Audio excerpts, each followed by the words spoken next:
Hello everyone, welcome again on my YouTube channel creative and info hub. So guys, आज की इस video में मैं आपके साथ इंग्लिश का लेसन प्लान डिस्कस करने वाली हूँ, जिसका टॉपिक है ashes that made trees Bloom. ये इस टॉपिक का पार्ट 2 है। इससे पहले मैंने इसका पार्ट 1 आपके साथ शेयर किया था। सो अगर आपने अभी तक वो वाला पार्ट नहीं देखा है तो उसे भी जाके ज़रूर चेकआउट करें, क्योंकि उसमें हमने ये वाला टॉपिक आधा कवर कर लिया है। उसके बाद का हम इस वीडियो में इस लेसन प्लान में कंटिन्यू करेंगे एक न्यू लेसन प्लान के थ्रू, क्योंकि ऐसा ज़रूरी नहीं है कि अगर आप एक टॉपिक है तो आप उसको एक ही क्लास में ख़त्म कर दोगे, क्योंकि 30 मिनट में आप पूरा एक टॉपिक नहीं कवर कर सकते। तो इसीलिए आप उसको मल्टीपल क्लासेस में पढ़ाते हो, और क्योंकि आप उसे मल्टीपल क्लासेस में पढ़ा रहे हो तो आपको मल्टीपल क्लासेस के लिए मल्टीपल लेसन प्लान करने पड़ेंगे। सो येस, ये उसका पार्ट 2 है। आई होप ये वाला पार्ट भी आपको पसंद आएगा एंड आपके लिए हेल्पफुल रहेगा ऑब्वियसली। सो मुझे कमेंट करके ज़रूर बताना, एंड येस, अपने फ्रेंड्स के साथ शेयर तो ज़रूर कर देना। सो स्टार्ट करते वीडियो। सबसे पहले आप लेसन प्लान लिखेंगे, then name, subject and topic, उसके बाद डेट, ड्यूरेशन, क्लास लिखेंगे, देन बिहेवियरल ऑब्जेक्टिव। अब ये जो बिहेवियरल ऑब्जेक्टिव है ये अगेन इस टॉपिक के हैं, बट जो हम इसमें उस जो पर्टिकुलर पार्ट पढ़ाने वाले हैं उसको पढ़ाने का क्या उद्देश्य है उसके यहाँ पे हम बात करेंगे। So at the end of the class students will able to first describe the pictures orally, second apply the achieved message in their day-to-day life, third determinate to get past personal setbacks and start anew, and fourth follow instructions and act accordingly। तो ये हमारे specific objective हैं जिनको हम behavioural objectives भी बोलते हैं। सो आपको कंफ्यूज नहीं होना है। उसके बाद हम लिखते हैं teaching method. So here I use illustration method and activity method. After this we will write teaching learning material, जिसको हम TLM भी बोलते हैं। सो यहाँ पे मैं यूज़ कर रही हूँ power point presentation and pictures, क्योंकि ऑनलाइन क्लासेस के लिए हम ये लेसन प्लान कर रहे हैं। सो ऑनलाइन SCP में सबसे बेस्ट TLM होता है PPT, क्योंकि PPT के थ्रू आप PPT में वीडियो भी इंक्लूड कर सकते हो, ऑडियो भी इंक्लूड कर सकते हो। सो ऑनलाइन ही बेस्ट तरीका होता है मेरे अकॉर्डिंग। आपके अकॉर्डिंग क्या बेस्ट हो सकता है मुझे कमेंट करके बताना। सो नेक्स्ट है previous knowledge. Students are familiar with the characters of the story as we have already studied in the previous class. Teacher will ask the question to summarise the story. Okay, जो हमने previous class में पढ़ा उसमें बच्चों को जो story है उसके कैरेक्टर्स के बारे में पता होगा, ऐसा हम एज्यूम कर रहे हैं, क्योंकि इतना तो बच्चों को पता ही होगा। हमने कल ही तो प्रीवियस क्लास ली थी। बाकी फिर भी हम एक बार दोबारा से उसको रिवाइज़ कराएंगे कि हमने प्रीवियस क्लास में क्या पढ़ाया था, क्योंकि हो सकता है कोई स्टूडेंट आपका एब्सेंट हो। सो उसके लिए आप एक बार 10 मिनट्स 5 मिनट्स अपने प्रीवियस क्लास को दोगे कि आपने प्रीवियस क्लास में क्या पढ़ाया, उसके बाद ही आप कंटिन्यू करोगे। क्योंकि अगर बच्चे को पहले की स्टोरी ही नहीं पता तो उसे नई स्टोरी समझ में नहीं आएगी। So it's so important. उसके बाद आप अपने टॉपिक की अनाउंसमेंट करोगे कि डियर स्टूडेंट्स, आज हम ये स्टोरी पढ़ेंगे। देन उसके बाद प्रेजेंटेशन आता है, जिसमें आप इस तरीके से टेबल बनाते हो। फर्स्ट टीचिंग पॉइंट यहाँ पर है model reading. So pupil teacher will read the other half of the story with correct pronunciation, stress and rhythm etc. Pupil activity यानी कि स्टूडेंट एक्टिविटी में हम लिखेंगे students will focus on all the important aspect of reading. Then loud reading. Pupil teacher will ask the students to read the above passage with correct pronunciation and other basic essentials of reading. So students will follow the instruction and read the text one by one. Evaluation question हमारा है what happened in the end of story. Then identification of difficult words. हम कोई भी para पढ़ा रहे हैं तो हम उसके जो उसमें डिफ़िकल्ट वर्ड्स आए हैं हम बच्चों को बोलेंगे कि आप मार्क करो।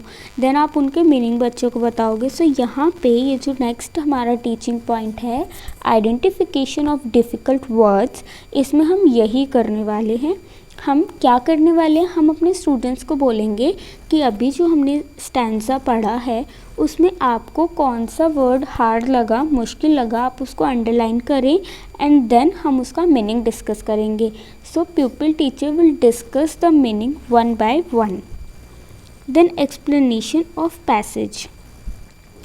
प्यूपिल teacher will explain the passage. अब आपने जो पैसेज बच्चों को पढ़ाया है, जिसकी आपने रीडिंग करवाई है, आपने उसके डिफ़िकल्ट वर्ड्स अंडरलाइन करवा दिया. अब आप उसका मीनिंग बताएंगे उस पैसेज का, नॉट वर्ड्स का. उस पैसेज का क्या मीनिंग है आप वो बच्चों को बताएंगे एंड बच्चे आपकी बात को ध्यान से सुनेंगे.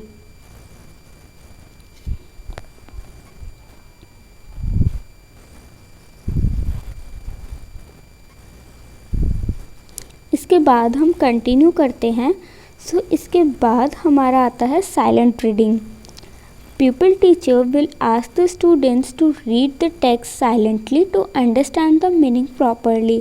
अब हम यहाँ पे साइलेंट रीडिंग क्यों करवाते हैं ये मैंने आपको प्रीवियस वीडियो में बताया था, क्योंकि लेसन प्लान में जो भी कुछ इम्पॉर्टेंट मेरे को लगता है उसके से रिलेटेड कुछ और इन्फॉर्मेशन जो इम्पॉर्टेंट होती है आपके डीएलएड से, आपके टीचिंग प्रोफेशन से, तो मेरे को याद आती है तो मैं आपके साथ भी शेयर कर देती हूँ सो डैट आप उसको यहाँ पे रिलेट कर पाओ.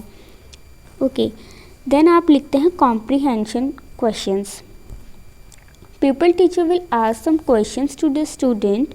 First question, what the old couple did after the dream of his dog. Expected answers from the student. क्योंकि हम ये लेसन प्लान क्लास में जाने से पहले प्लान कर रहे हैं तो यहाँ पे हम कुछ भी 100% श्योर नहीं लिख सकते कि बच्चे यही आंसर करेंगे. सो आप एज्यूम कर रहे हो कि मे बी बच्चे यही आंसर करें. सो यहाँ पे बच्चे आंसर करते हैं, he cut the pine tree and made a mortar and mill. Then second question, what the neighbors did after borrowing mill and mortar. सो बच्चे इनका आंसर करेंगे. उसके बाद है integration of grammar. pupil teacher will ask the students to use the full stop, comma, question mark, etc. where we use these punch marks. Okay, so यहाँ पे pupil teacher एक एक्टिविटी बच्चों को करा रही है ग्रामर से इंटीग्रेट करते हुए. Okay, so student will give responses like we can use full stop at the end of this stanza, we can use comma here, etcetera etcetera. Then pupil teacher will also ask them about the articles a and the and where we use them. Students will explain the uses and where they use in the article. यहाँ पे हमने जो story पढ़ाई है हमने उसको English grammar के साथ भी रिलेट किया है. सो यहाँ पे हमारी स्टोरी जो है वो ख़त्म हो चुकी है, हमारी क्लास फिनिश हो चुकी है. अब हम क्या करेंगे, अब हम अपनी क्लास को बाइंड अप करने से पहले एक बार रिकैप्चुलेट करेंगे कि आज की हमने क्लास में क्या पढ़ा. So pupil teacher will divide the class into 5 groups and will ask them to discuss about the story that we have studied yet. तो आपने बच्चों को 5 ग्रुप्स में डिवाइड कर दिया तो बच्चे आपस में ग्रुप डिस्कशन करेंगे. सो ग्रुप डिस्कशन एक अच्छा तरीका माना जाता है, चाइल्ड सेंटर्ड होता है. सो ये बहुत ही अच्छा तरीका यहाँ पे यूज़ किया हुआ है इस स्टोरी को पढ़ाने के लिए. उसके बाद आता है एक्सटेंशन ऑफ लर्निंग यानी कि होमवर्क, जिसको हिंदी में हम बोलते हैं अधिगम विस्तार या फिर गृह कार्य. Answer these questions. Why did the neighbours kill the dog. Then second, complete the sentences. The greedy couple borrowed the mill and the mortar to make dash. Then second, when the old couple become rich they dash. Okay, so ये जो यहाँ पे dash आया है, जो blank line है, students को ये कंप्लीट करना है उनके अंडरस्टैंडिंग के बेसिस पे जो उन्होंने स्टोरी को पढ़ के बनाई है. सो आई होप गाइस आज का ये लेसन प्लान एंड ये स्टोरी आपको पसंद आई होगी, ऐसी मैं उम्मीद करती हूँ. इफ़ यस मुझे कमेंट करके ज़रूर बताना एंड अपने फ्रेंड्स के साथ ज़्यादा से ज़्यादा शेयर करना. और चैनल अगर पसंद आया हो, चैनल पर अवेलेबल अदर वीडियोस आपके लिए हेल्पफुल हों तो प्लीज़ चैनल को सब्सक्राइब कर दीजिएगा. So thank you so much. मिलते हैं नेक्स्ट वीडियो में एक और न्यू लेसन प्लान के साथ. Thank you guys.